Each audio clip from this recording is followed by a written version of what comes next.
el día de hoy, en esta mañana, pues vamos a tener esta reflexión de la palabra. A lo que me voy a referir es el martirio de Juan el Bautista, y tal vez, digamos, nos preguntemos, bueno, ¿qué tiene que ver esto con nosotros, con el tema de la semana pasada? Hemos escuchado acerca de los hijos, de los adolescentes, de los errores que cometen los padres en la crianza, ¿verdad?, en la dirección de sus hijos, y creo que va muy relacionado porque vamos a ver algo acerca de las familias y en este pasaje.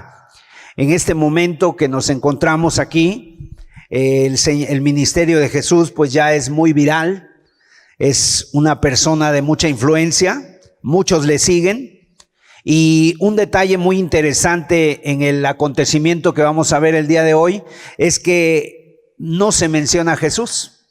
Es como uno de los únicos pasajes del Evangelio donde no se menciona a Jesús. Sin embargo, a Jesús en otros pasajes se le menciona como en acción, muy dinámico, haciendo muchas cosas, pero en este pasaje que vamos a leer Jesús no aparece. Vamos a hablar de otras personas, pero Jesús no está en escena. Sin embargo, sus principios, sus verdades están también presentes en el pasaje, y es el Evangelio de Marcos, capítulo 6, versículos 14 en adelante, que voy a dar lectura. Y yo quisiera que usted se conectara con la enseñanza, con esta plática, con esta reflexión, y vamos a ver algunas cosas muy interesantes. Dice: oyó el rey Herodes la fama de Jesús, porque su nombre se había hecho notorio, y dijo: Juan el Bautista ha resucitado de los muertos, y por eso actúan en él estos poderes. Otros decían: es Elías, y otros decían: es un profeta o alguno de los profetas. Al oír esto, Herodes dijo: este es Juan, el que yo decapité, que ha resucitado de los muertos. Porque el mismo Herodes había enviado y prendido a Juan y le había encadenado en la cárcel por causa de Herodías, mujer de Felipe su hermano, pues la había tomado por mujer. Porque Juan decía a Herodes: no te es lícito tener la mujer de tu hermano. Pero Herodías le acechaba y deseaba matarle, y no podía, porque Herodes temía a Juan, sabiendo que era varón justo y santo, y le guardaba a salvo, y oyéndole se quedaba muy perplejo, pero le escuchaba de buena gana. Pero venido un día oportuno en que Herodes, en la fiesta de su cumpleaños, daba una cena a sus príncipes y tribunos y a los principales de Galilea, entrando la hija de Herodías, danzó y agradó a Herodes y a los que estaban con él a la mesa. Y el rey dijo a la muchacha: pídeme lo que quieras y yo te lo daré. Y le juró: todo lo que me pidas te daré, hasta la mitad de mi reino. Saliendo ella dijo a su madre: ¿qué pediré? Y ella le dijo: la cabeza de Juan el Bautista. Entonces ella entró prontamente al rey y pidió diciendo: quiero que ahora mismo me des en un plato la cabeza de Juan el Bautista. Y el rey se entristeció mucho, pero a causa del juramento y de los que estaban con él a la mesa, no quiso desecharla. Y enseguida el rey, enviando a uno de la guardia, mandó que fuese traída la cabeza de Juan. El guarda fue, le decapitó en la cárcel y trajo su cabeza en un plato y la dio a la muchacha, y la muchacha la dio a su madre. Cuando oyeron esto, sus discípulos vinieron, tomaron su cuerpo y lo pusieron en un sepulcro. Qué escena tan tremenda. El Evangelio, cuando yo veo esto, pues nos habla de este lío amoroso que había entre este rey Herodes, su hermano, su sobrina, su hija, todo un enredo, pareciera una telenovela. Pero más que eso, pues mi deseo es que hoy, pues esta reflexión llegue a nuestros corazones por medio del Espíritu Santo, y que podamos rescatar de aquí algunas enseñanzas para que nosotros podamos entender y llevarnos algo de la reflexión del día de hoy. Y yo les voy a pedir de veras que se mantengan conectados y que tú trates de imaginarte, de meterte en la historia para que tú puedas llevarte algo de este pasaje, de esta escena que vamos a ver. Miren, aquí como vimos nosotros, la historia nos habla de Herodes. ¿Quién era Herodes? En la Biblia, seguramente ustedes al oír Herodes recuerdan a lo mejor algún evento, la muerte de los niños, ¿verdad? Herodes fue aquel hombre que dio la orden de que mataran a los niños menores de 2 años, y sin embargo en la Biblia nos habla de por lo menos 5 personajes que se llamaban así, Herodes. Este era era un nombre que se podía decir que eran los poderosos, los reyes, y cuando tú estudias las familias, se puede estudiar las familias de diferentes maneras. Una manera de estudiar las familias es a través de construir un árbol genealógico. Yo no sé si alguna vez tú has hecho un árbol genealógico de tu familia, y a veces lo que encontramos es que no conocemos más allá de quiénes son nuestros antepasados. Tenemos, por ejemplo, bien ubicados a nuestros padres, a nuestros hermanos, los hermanos de nuestros padres que vendrían a ser nuestros tíos, y también después de ahí venimos a ver a los sobrinos, a los nietos, etcétera, pero después de ahí ya no hay más, se pierde. A lo mejor llega hasta nuestros bisabuelos, ¿verdad? Y ya después de ahí, pues ya no sabemos quiénes son nuestros antepasados. Bueno, otra manera de estudiar las familias es hacerlo a través de un genograma.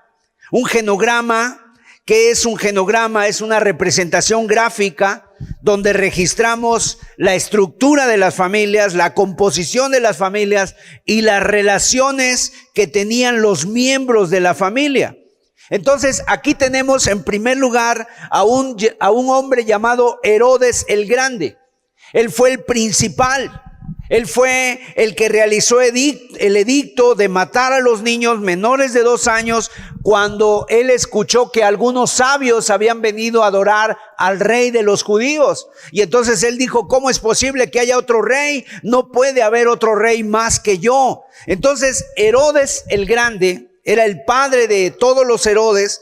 Era el más malo de ellos, de los 5 Herodes, fue el más despiadado. Y una de las características que tenía Herodes el Grande era que cuando él sospechaba de que alguno de sus familiares le podía quitar el trono, él inmediatamente lo eliminaba.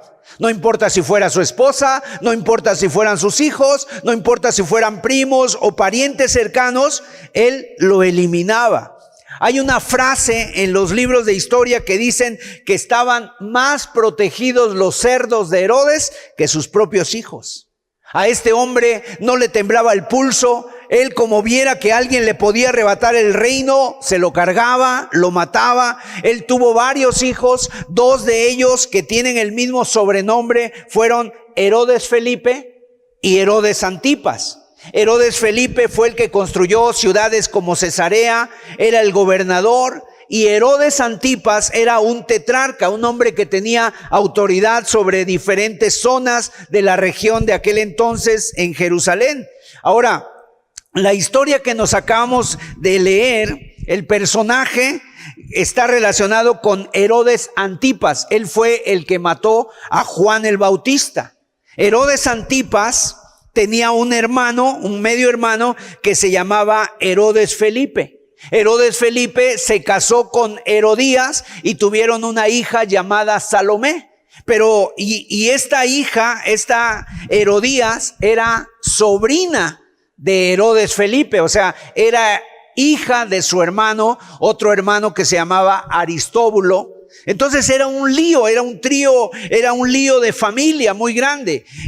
Aristóbulo, su hija Herodías, Felipe ve a su sobrina, se casa con ella, tienen una hija llamada Salomé, y posteriormente Herodes Antipas ve a su sobrina Herodías, y literalmente se la quita a Herodes Felipe, a su hermano, se la quita y Salomé ahora pasa a ser hija adoptiva, ¿verdad?, de su tío Herodes Antipas. Así estaba la familia. Y precisamente lo que está sucediendo es cuando la fama de Jesús empezó a extenderse por las ciudades.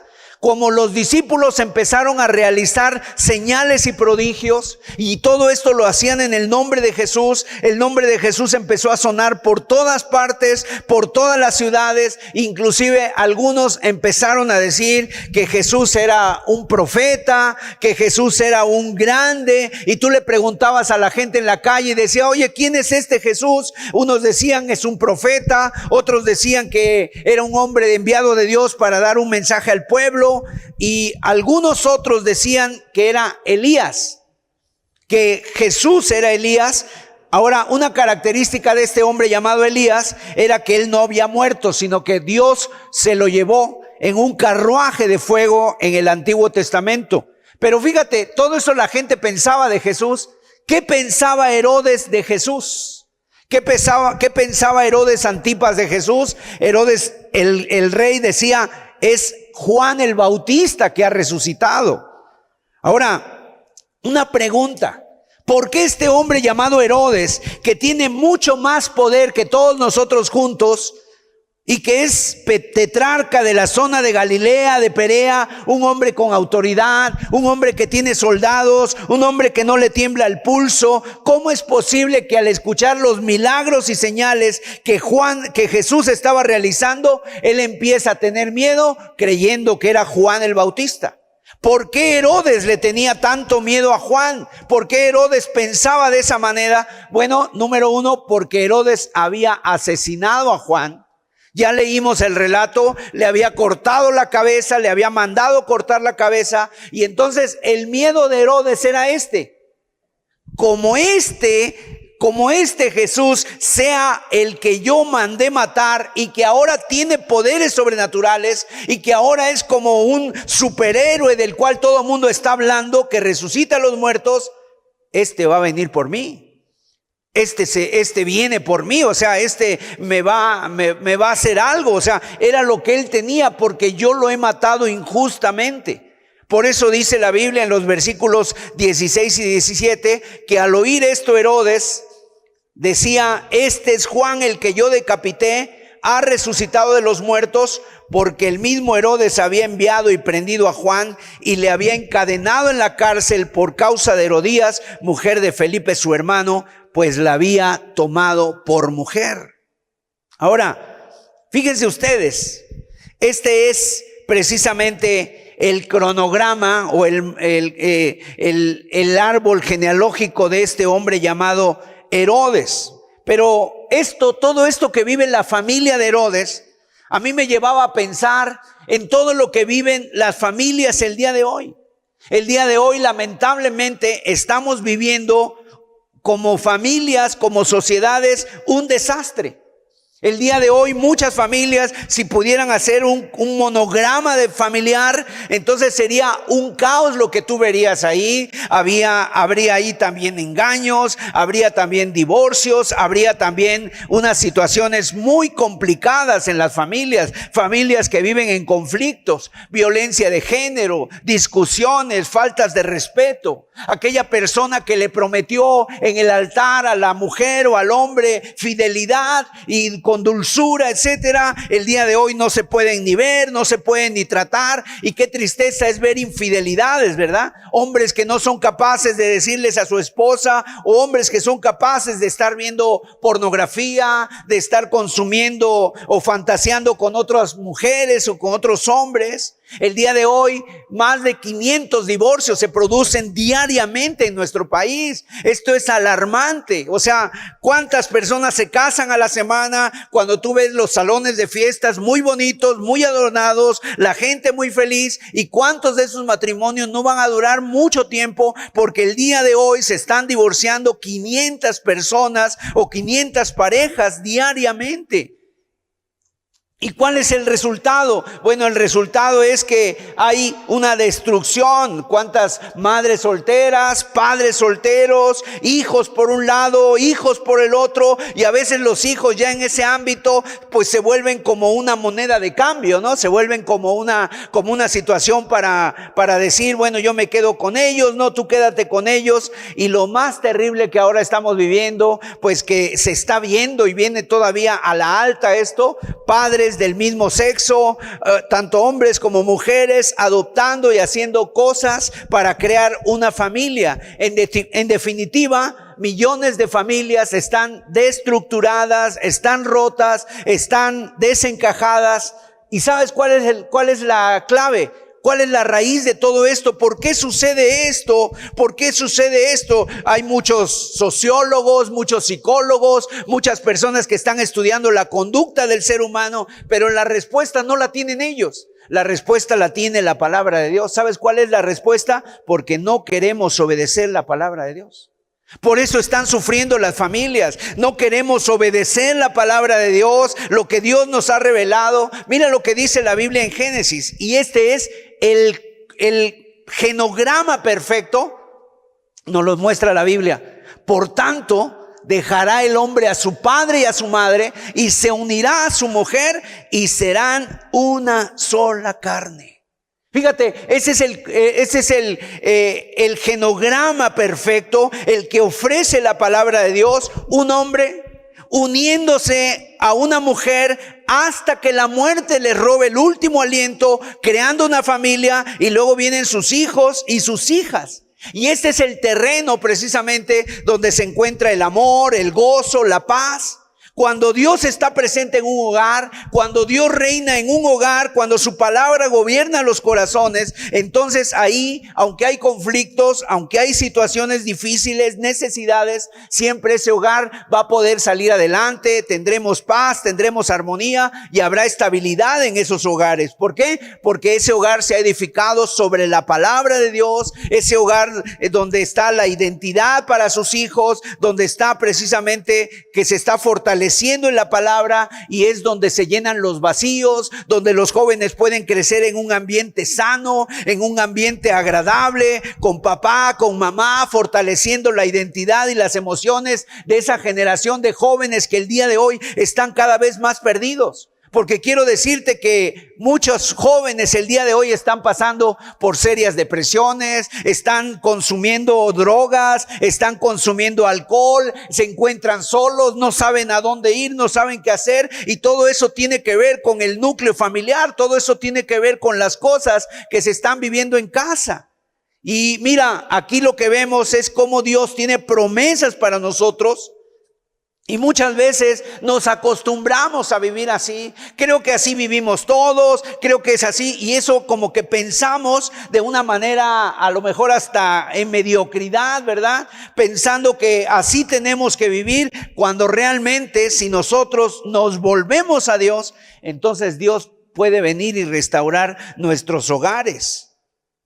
Dios puede venir y edificar nuestros hogares. O sea, tienes que edificar tu hogar con la ayuda de Dios. Tienes que edificar tu casa sobre la roca, que es la palabra de Dios, y que es lo que oímos, hacerlo, ponerlo por obra. ¿Por qué? Porque si no, solamente serían conferencias bonitas, serían conferencias interesantes, pero realmente a lo que Dios nos llama es a poner por obra la palabra de Dios. Y yo estoy convencido que nuestros matrimonios y nuestras familias se disuelven y se rompen cuando no cumplimos, cuando no llevamos a cabo el edificar nuestro hogar con la ayuda de Dios. Y no importa si uno va a la iglesia o no.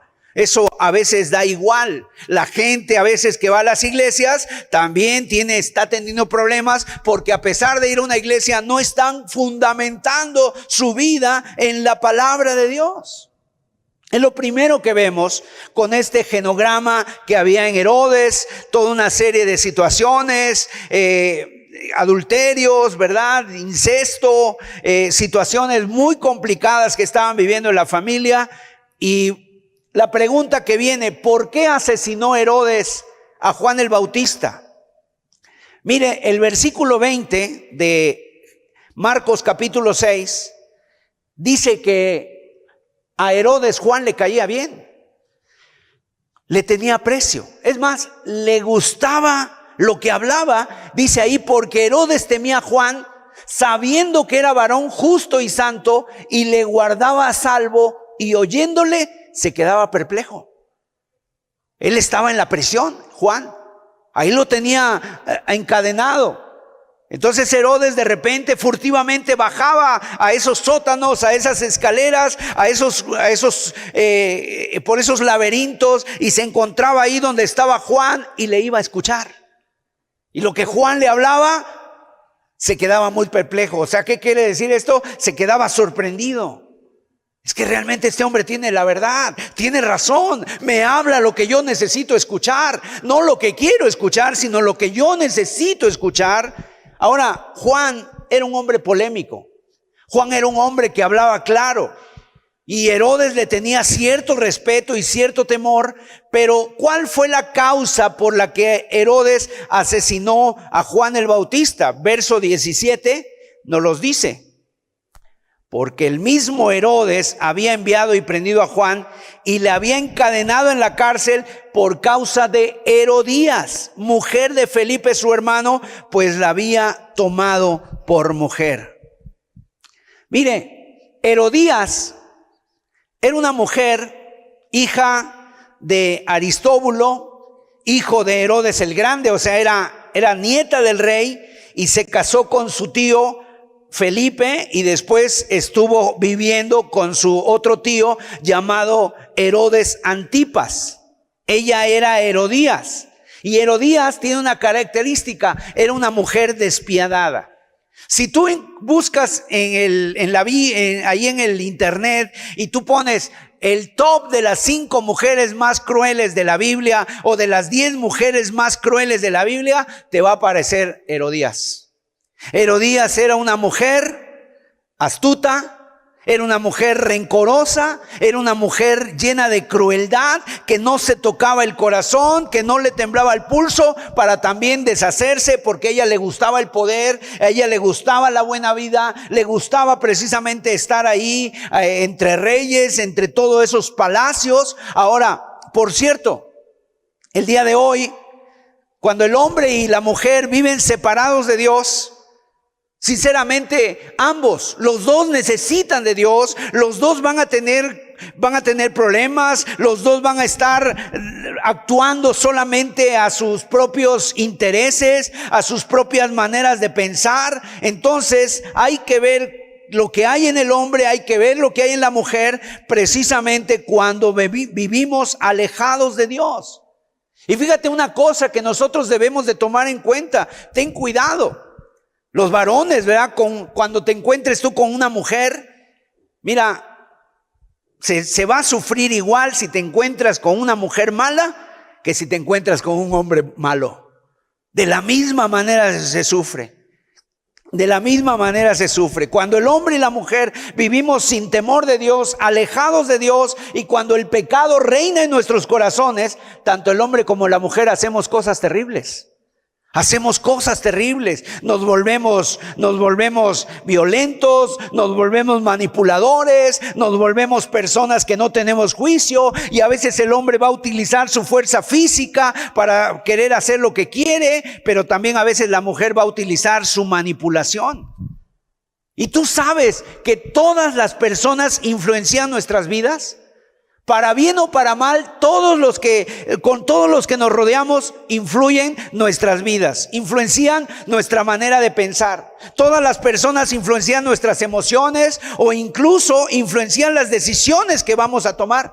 Según sea con quien tú camines, vas a pensar de una manera o vas a pensar de otra manera, y vas a actuar de otra manera.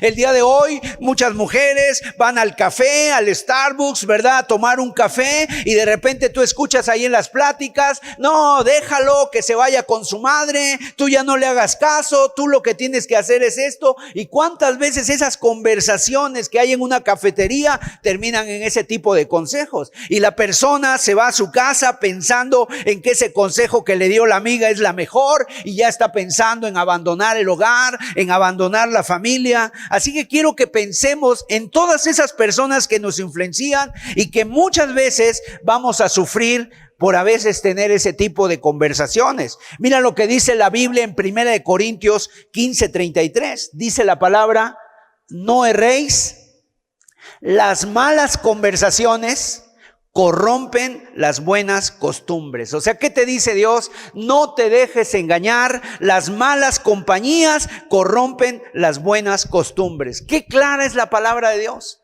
que te habla de todo, ¿verdad? Absolutamente de todo, y te dice: no te engañes, las malas compañías corrompen las buenas costumbres. Así que lo que yo quiero comentarte de esta mujer Herodías es: elige muy bien a tus amistades. Elige muy bien a tus amistades, porque tus amigos te van a influenciar. Tienes que elegir muy bien a tus amigos. Tienes que elegir muy bien con quién te vas a relacionar, con quién vas a pasar el fin de semana, con quién te vas a ir de vacaciones, con quién vas a caminar por la mañana. Elígelo muy bien, y esto es para todo el mundo. Elige muy bien a quién le vas a abrir tu corazón. Porque muchas veces abrimos nuestro corazón a personas a quienes no les debiéramos abrir nuestro corazón, porque tienes que elegir bien quién te va a aconsejar. Es muy importante para nosotros que encontremos personas que cuando tú le abras el corazón, esa persona te vaya a dar un consejo sabio, un consejo prudente, un consejo inclusive conforme a la palabra de Dios. Y la verdad es terrible, porque yo lo he visto, ¿verdad? Cuando muchas personas vienen y han recibido un consejo que sinceramente hasta ni siquiera tiene que ver con el sentido común, pero la gente lo está llevando a cabo porque lo escuchó de algún amigo, lo escuchó de alguna amistad. Tú lo tienes que hacer. Mira, cuando abras tu corazón, hazlo con una persona que te va a entender, que te va a responder no lo que tú quieres oír, sino realmente lo que tú necesitas oír, lo que es más sabio. Y lo más importante es: elige muy bien a quién le abres tu corazón, y obviamente elige muy bien con quién te vas a casar. Si todavía no estás casado y a lo mejor es el momento con que vas a elegir, elige muy bien, porque es una de las decisiones más importantes. No sea que el día de mañana te encuentres durmiendo al lado de Herodías, ¿verdad? ¿Cuántas personas han arruinado su vida por unirse a Herodías? ¿Por qué? Porque han caído en un terreno del matrimonio, y la verdad están sufriendo y van a sufrir ese tipo de situaciones, no solamente en esta vida, sino hasta la eternidad. Así que las personas que más te influencian definitivamente pueden ser tus amigos, pero definitivamente los que más influencia tenemos sobre nuestros hijos somos nosotros como padres. Nosotros.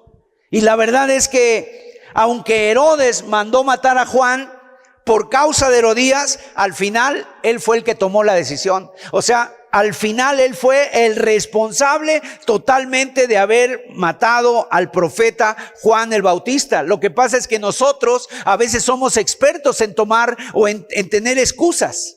No es que yo acabé en el alcohol por esto. No es que yo he acabado mal porque mis amistades. Bueno, sí, tal vez te influenciaron, pero al final todos vamos a ser responsables de nuestras acciones. Todos, absolutamente nadie va a decir y va a poder excusarse delante de Dios. En la Biblia viene que cuando Adán y Eva pecaron, Adán se excusó con Dios, y fíjate, Adán le dijo a Dios: es que, Señor, la mujer que me diste, o sea, le estaba echando la culpa a Adán, o sea, le estaba echando la culpa a Adán a Dios, como: mira, Señor, es que yo pequé por la mujer que tú me diste.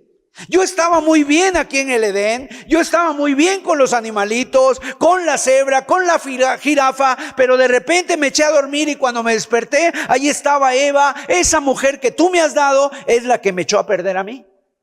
Pero realmente a veces actuamos nosotros así.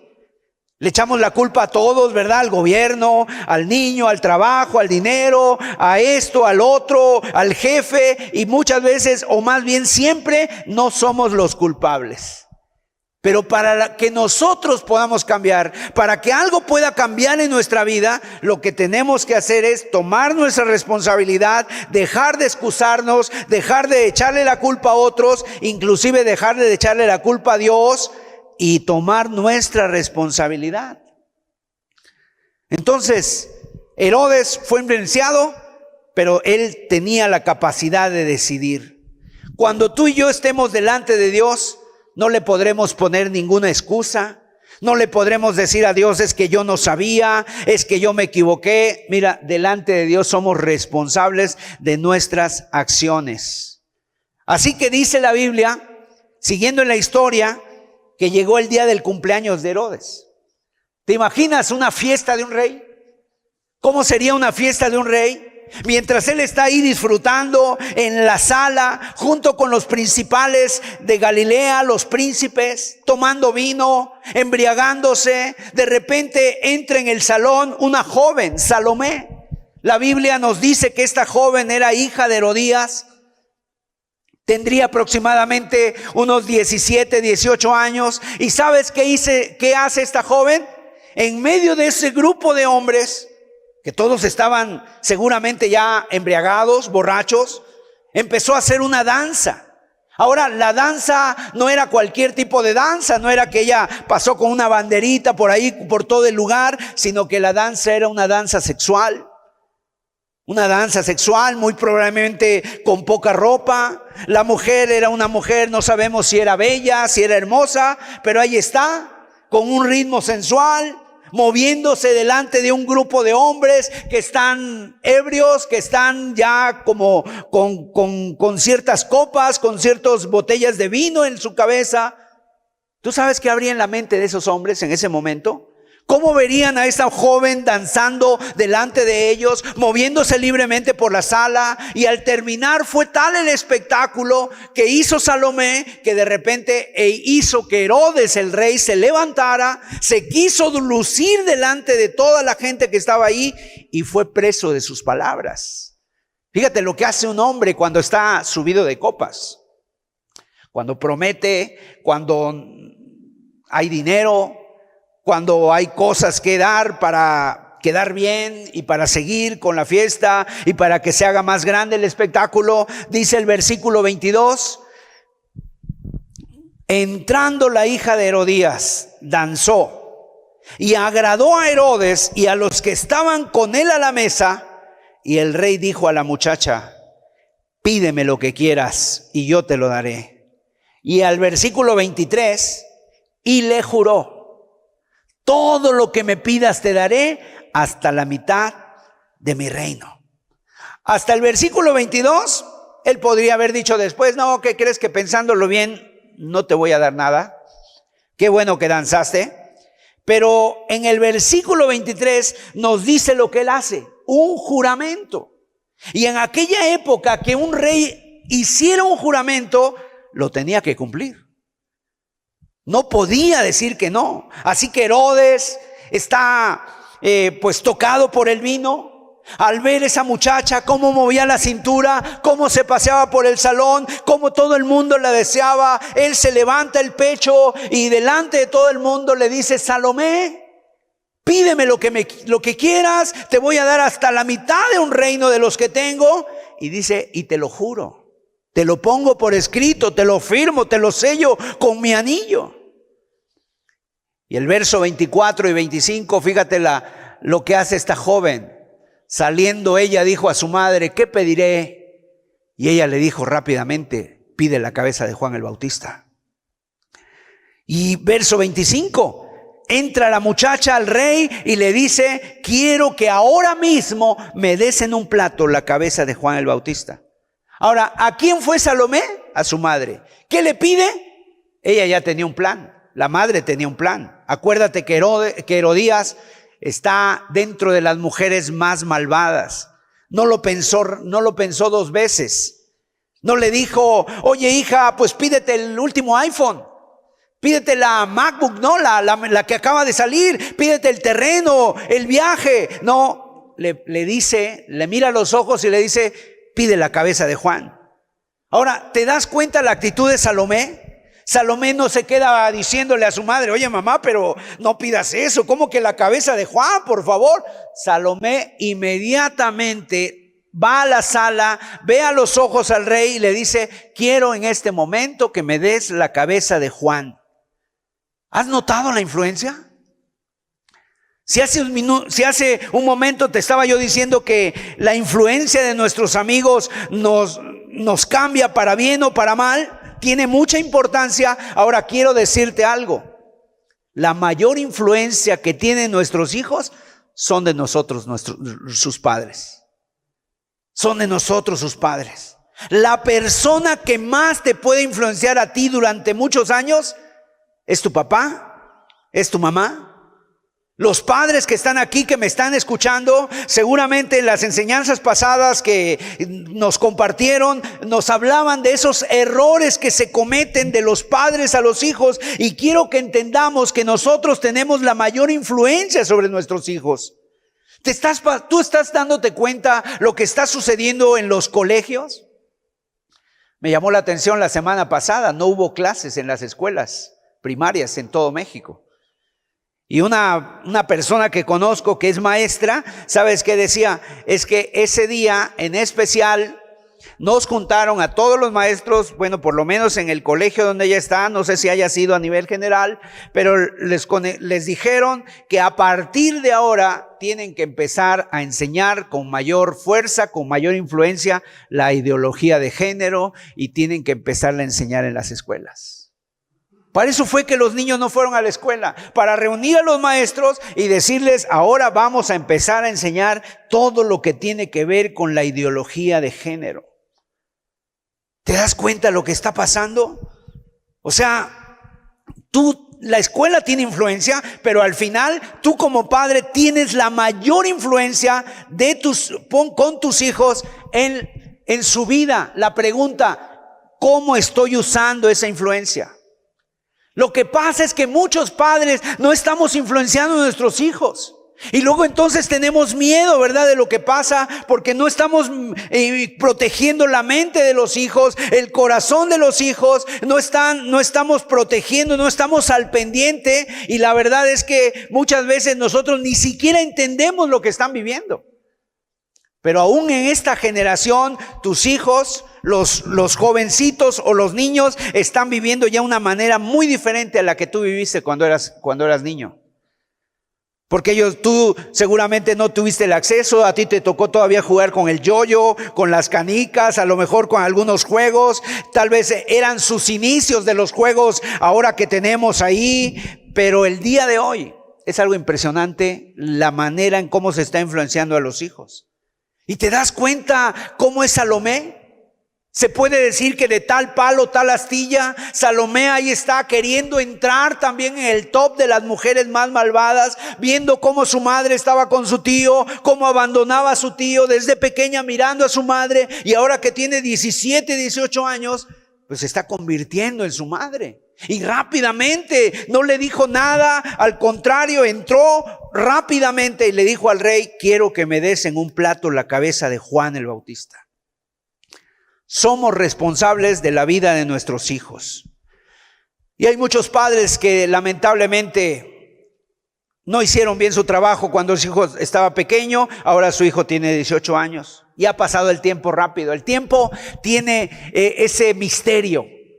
Yo me he dado cuenta que el tiempo tiene un misterio, que cuando tú estás pasando cosas bonitas, el tiempo se va muy rápido.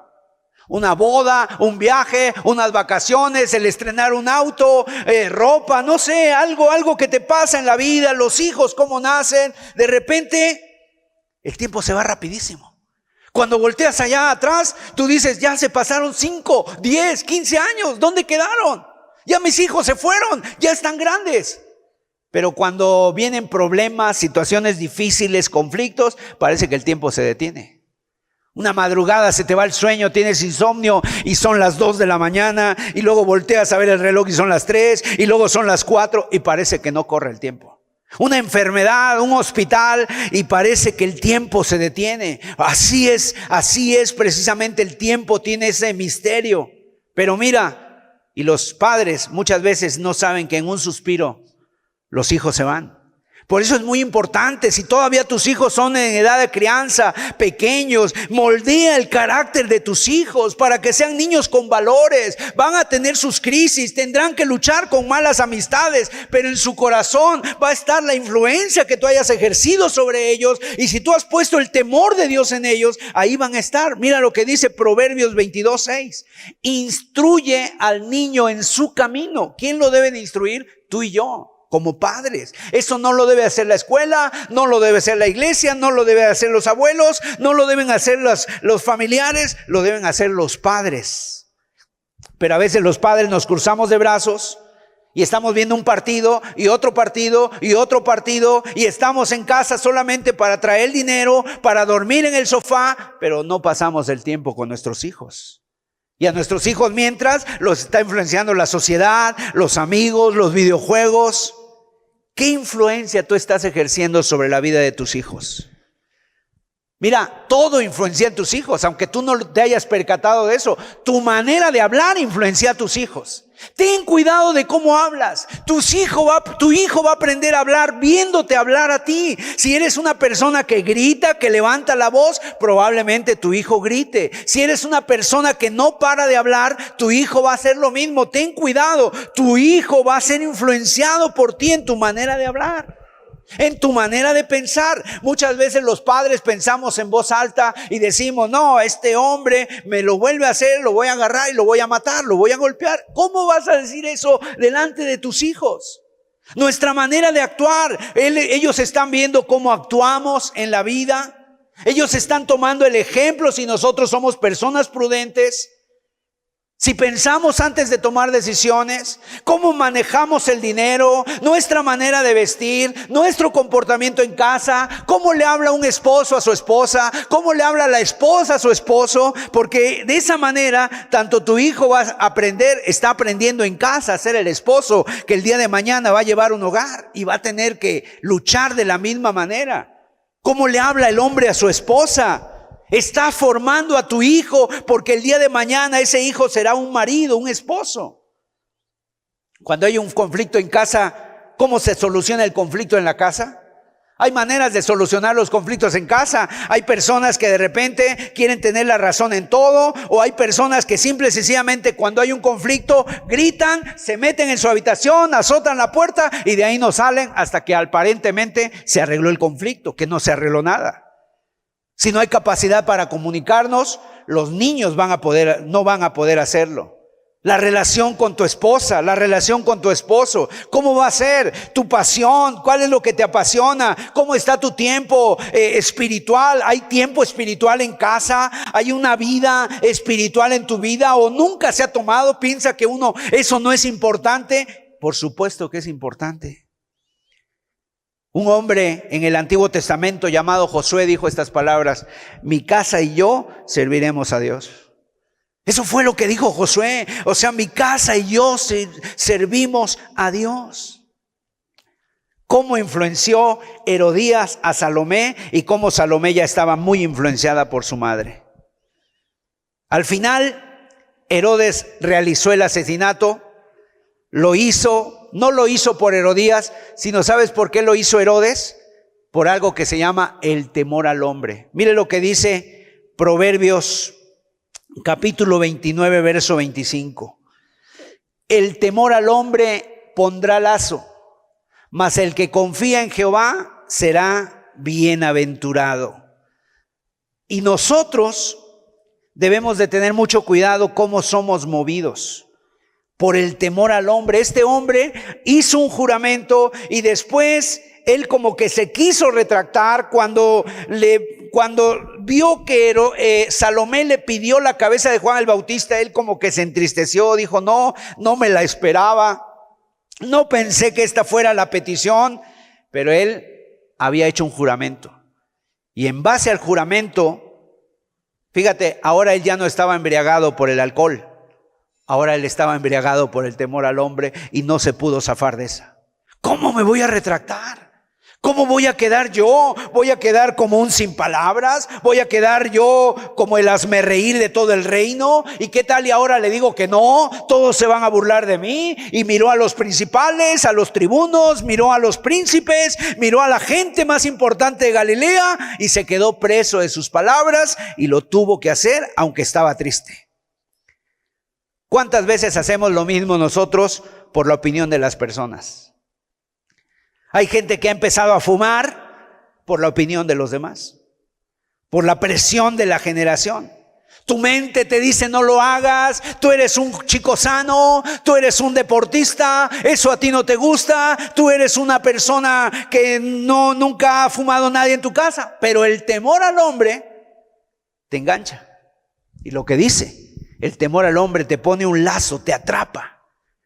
Y te atrapa en cualquier área de tu vida. Y miren, hasta nosotros nos puede pasar eso, porque si yo estoy en esta mañana aquí dándote este mensaje, pensando en ustedes y que esta predicación no le vaya a caer bien a alguien, entonces yo puedo caer en el temor al hombre. Tenemos que liberarnos del temor al hombre. Si vivimos por y para el temor al hombre, entonces nos vamos a hacer siempre prisioneros de los hombres. Siempre prisioneros de los hombres, y te va a empezar a dar miedo la opinión de la persona y no vas a poder decir lo que piensas con valentía, y eso va a pasar y eso está pasando en el trabajo, en la universidad, en la escuela, que muchas veces, aunque no estamos de acuerdo con cosas, nos quedamos callados por el temor al hombre. El temor al hombre te anula por completo. No eres libre para hablar, no eres libre para compartir, no eres libre para hablar, ¿verdad? La pregunta, ¿qué tanto tú eres esclavo o eres libre del temor al hombre? ¿Cómo puede uno ser libre del temor al hombre? ¿Sabes cómo? La única manera de que uno pueda ser libre del temor al hombre es siendo conquistado por un temor mayor. Por un temor mayor. O sea, cuando yo tengo temor de que, mira, me duele aquí, a lo mejor tengo un problema aquí en mi estómago. Pero de repente si me dicen que tengo un problema mayor, entonces ese problema ya se va. Y ahora tengo un temor mayor. Bueno, el temor a Dios es lo mayor. Y he querido dejar al final la parte más importante de este mensaje. Finalmente le trajeron a este hombre la cabeza de Juan el Bautista. Ahora, cuando tú ves que traen en la cabeza a Juan el Bautista, alguien puede decir, pues ya ves dónde está, si era un hombre de Dios, ¿por qué terminó así? Pero Juan el Bautista no era un perdedor, no era un prisionero. Juan el Bautista era un hombre que venció. Venció. ¿Cómo que venció si su cabeza está en la bandeja? Porque venció porque él nunca fue dominado por el temor al hombre. Él fue dominado siempre por el temor a Dios. ¿Sabes por qué estaba preso Juan? Porque le había hablado la verdad a Herodes. ¿Por qué Juan estaba en la cárcel? Porque Herodes era un hombre que predicaba la palabra de Dios. No era prisionero del temor al hombre. Y no te pierdas nada más estos últimos 2-3 minutos, dámelos por favor. Juan el Bautista pudo haberse librado de la cárcel. Él pudo haber llegado hasta la vejez con su cabeza puesta sobre sus hombros sin ningún problema. El día de hoy hay muchas personas que dicen que quieren ser cristianas. Hay muchas personas que aún se dicen que son cristianos, pero a veces viven un cristianismo que da mucho que desear. Un cristianismo mediocre, un cristianismo que realmente no tiene agallas, un cristianismo que muchas veces no es valiente. Y seguramente si Juan el Bautista le hubiera tocado ir a decirle, oye, le tengo que predicar a Herodes, ¿tú qué me aconsejas? ¿Qué le tengo que decir? Imagínate un cristiano del siglo XXI diciéndole esto a Juan. Mira, Juan, cuando estés delante de Herodes, sonríe, Juan. Cuando estés delante de Herodes, tienes que ser simpático, Juan. No te metas con problemas. Habla de Dios, pero habla de su amor, de su gracia, de su fidelidad. No hables de la ira de Dios, no hables del infierno, no hables nada que incomode a Herodes. O sea, Juan, no te metas en problemas, no seas tan radical, no confrontes el pecado, trata de actuar como el resto de tus vecinos. Tú eres igual que ellos, tienes que ir a las mismas fiestas, vestirte como ellos, hablar como ellos, comer como ellos, pensar como ellos. No te metas en problemas porque vas a perder amistades. Si sigues en ese camino, Juan, vas a perder amigos. Tu familia va a pensar que te has vuelto loco. Y ese es el cristianismo que muchas veces la gente cree. Y dicen que son cristianos y que van con Dios, pero realmente nunca han hecho algo por pararse por la verdad. ¿Sabes cuál era el mensaje que predicaba Juan el Bautista? El arrepentimiento. Herodes, estás en adulterio, tienes que dejar a esa mujer, no es tu esposa. Porque él sabía que él estaba preparando el camino a Dios y que cuando una persona quiere tener un encuentro de Dios, tiene que dejar sus pecados, tiene que dejar su manera de vivir. No podemos seguir viviendo de la misma manera porque nos estamos acercando a un Dios que es 3 veces santo. Y confiaba Juan en que era el Espíritu Santo el que traía convicción de pecado a las vidas. El día de hoy mucha gente quiere salvarse, quiere ir al cielo, pero no sabe que para salvarse primero necesitas un Salvador. Y cuando se necesita un Salvador es porque uno está perdido. ¿De qué nos quiere salvar Dios? Del pecado, de la miseria, de la rebeldía. Un buen médico es aquel que te va a mirar a los ojos y te va a decir, mira, con mucho tacto, te va a decir con mucho tacto, con mucha sensibilidad, pero te va a decir, mira, tu diagnóstico salió así, tienes cáncer, tienes que empezar un tratamiento. ¿Para qué? Para que puedas vivir. Ese va a ser un buen médico. Un buen cristiano también es ese, el que mira a una persona a los ojos y le dice, Dios te ama, pero tienes que arrepentirte. Tienes que volverte a Dios, dejar tus pecados, pedirle perdón a Dios. Si no, no te vas a morir por un tiempo, te vas a morir eternamente. Ese es un buen cristiano. Y ese era Juan. Era un hombre que no estaba en fiestas, era un hombre que no estaba vestido de cosas caras, era un hombre que dice que Dios lo llamó desde el vientre de su madre y desde el vientre de su madre fue lleno del Espíritu Santo y venía con un solo propósito, a preparar el camino del Señor. ¿Qué crees que hizo nuestro amigo Juan? Cuando tuvo que mirar a Herodes a los ojos, ¿sabes qué le dijo? No le dijo, ay Herodes, pues mira, ven a Cristo, te invito a la iglesia, va a haber un show, un espectáculo muy bonito. No, ¿sabes qué le dijo? No te es lícito tener a la mujer de tu hermano. Arrepiéntete. Y es el mismo mensaje que yo hoy te traigo de parte de Dios. ¿Estuvo dispuesto a sufrir por el rey? Sí. ¿Estuvo dispuesto a la cárcel? Sí. ¿Al sufrimiento? Sí. ¿Al ayuno? Sí. ¿A que no le dieran de comer? ¿Al frío? A todo. Pero eso es lo mínimo que eso es lo que a él estuvo dispuesto y es lo mínimo que le pueden hacer a una persona que busca a Dios. Cuando nosotros nos entregamos a Dios, vas a sufrir por hablar de Jesús, vas a sufrir, pero es el mejor sufrimiento, es el sufrimiento que vale la pena, porque mucha gente sufre y aún por nada, sufre, pero realmente sin ningún propósito. ¿Cuánta gente sufre y termina en la cárcel por una noche de diversiones? ¿Cuánta gente sufre porque lo acusan de algo que hizo? Y si lo hizo o no lo hizo, no lo sabemos, pero sufre. ¿Cuánta gente sufre pérdidas, accidentes, pérdida de la familia? Y sufren, pero sin ningún propósito. Cuando tú sufres por causa de Cristo, es sufrir con un propósito. Entonces, finalmente, tenemos que Juan, en lugar de ser un perdedor, era un vencedor, porque él había sufrido por la causa de Cristo, pero no se detuvo de decirle el consejo de Dios a Herodes. Y un día, delante de Dios, en el día del juicio, ahí estarán dos, y Herodes estará ahí siendo juzgado, y Juan estará en la presencia de Dios como un hombre que se paró por Dios y que venció el temor al hombre. Yo les invito a que un momentito cerremos nuestros ojos y podamos tener un momento de meditación antes de irnos a nuestros lugares. Gracias. Padre, gracias por el ejemplo de Juan. Aprendemos, Señor, en este ejemplo, Señor, que tenemos que huir de las malas conversaciones, tenemos que tener cuidado de las malas amistades. Señor, que tú nos ministres y sobre todo líbranos del temor al hombre. Que si hay aquí entre nosotros personas que quieran tomar decisiones para seguirte, pues que sean libres del temor al hombre. Que eso no los detenga. Que solamente te temamos a ti, Dios. Y que hoy podamos, a través de este estudio, tener, Señor, en nuestro corazón la influencia de tu Espíritu Santo para comprometernos contigo, Señor. Para buscarte sin temor, con libertad y sin miedo al que dirán, y confiar en ti solamente, como lo hizo Juan, En el nombre de Jesús te damos muchas gracias. Amén. Amén. Que Dios les bendiga. Muchas gracias.